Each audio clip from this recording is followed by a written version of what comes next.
Already స్థాపించిన సంఘములోనే అనేక మంది సేవకులు సంఘాలు కట్టుతున్నారు. ఆల్రెడీ స్థాపించిన సంఘమేది 33.5 సంవత్సరాల్లోనే క్రీస్తు ప్రభువారు తన సంఘాన్ని ఆయన పేరు మీద పునాది వేసి ఆయన సంఘాన్ని కట్టుకున్నాడు. ఆ సంఘానికి నీవు నాయకుడిగా, ప్రవక్తగా, అపోస్తులుగా వచ్చావు. ప్రవక్తలుగా, అపోస్తులుగా నీవు వచ్చావు. ఆ సంఘాన్ని కట్టాలి తప్ప నీ పేరు మీద, ఆ పేరు మీద, ఈ పేరు మీద కట్టడానికి దొరదు. అందుకని క్రీస్తు ప్రభు వారికి దేవుడు ఏ స్థానాన్ని ఇచ్చాడు అని అంటే, చూడండి, 1వ అధ్యాయం 20వ వచనంలో, ఎఫెసీ పత్రిక 1వ అధ్యాయం 20వ వచనంలో, ఆయన ఆ బలాతిశయము చేత క్రీస్తును మృతుల్లో నుండి లేపి సమస్తమైన ఆధిపత్యము కంటేను, అధికారము కంటేను, శక్తి కంటేను, ప్రభుత్వము కంటేను, ఈ యుగమందు మాత్రమే గాక రాబో యుగమందును పేరు పొందిన ప్రతి నామము కంటే, ఏంటండి, ఈ భూమి మీద గాని పరమందు గాని పేరు పొందిన ప్రతి నామము కంటే, ఈ భూమి మీద పేరు పొందిన వారెవరు?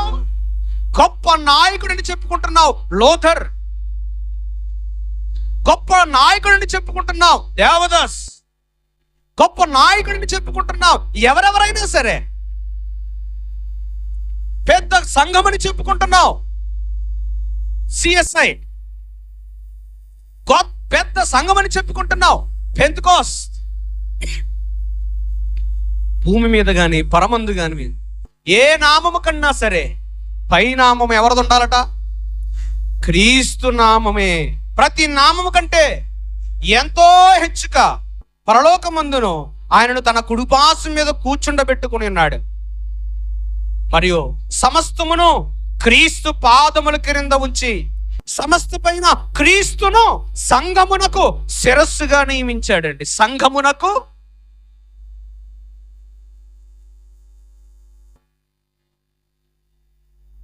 ఇంత క్లియర్ కట్టగా ఉంటే సంఘమునకు శిరస్సుగా ఎవరిని నియమించాడు? క్రీస్తుని నియమించాడు. దేవుడు క్రీస్తుని నియమిస్తే సంఘానికి నీవు నచ్చిన పేరు పెట్టుకుంటే, క్రీస్తు విభజింపబడ్డాడా అని అడిగారు. క్రీస్తు విడిపోయాడా? విభజింపబడ్డాడా? క్రీస్తు విభజింపబడలేదు. కనుక సంఘానికి ఏ పేరు ఉండాలి? ఆ పునాది మీద కట్టబడుతున్నాం మనం అందరం.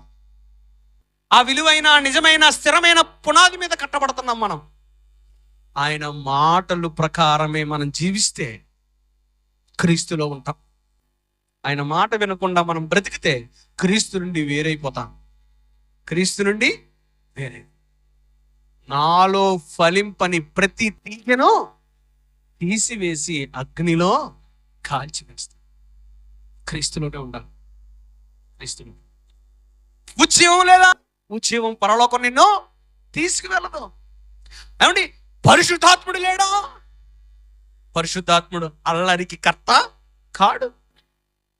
ఒకవేళ పరిశుద్ధాత్మ నీలో ఉంటే పాపం చేయవే. పరిశుద్ధాత్ముడు మనలో ఉండి పరిశుద్ధపరుస్తూ పవిత్ర జీవితాన్ని కలిగించడానికి ఆయన ఉన్నాడు తప్ప గంతులు వేయడం అనుకో, మంత్రాలు చదవడం అనుకో కాదు.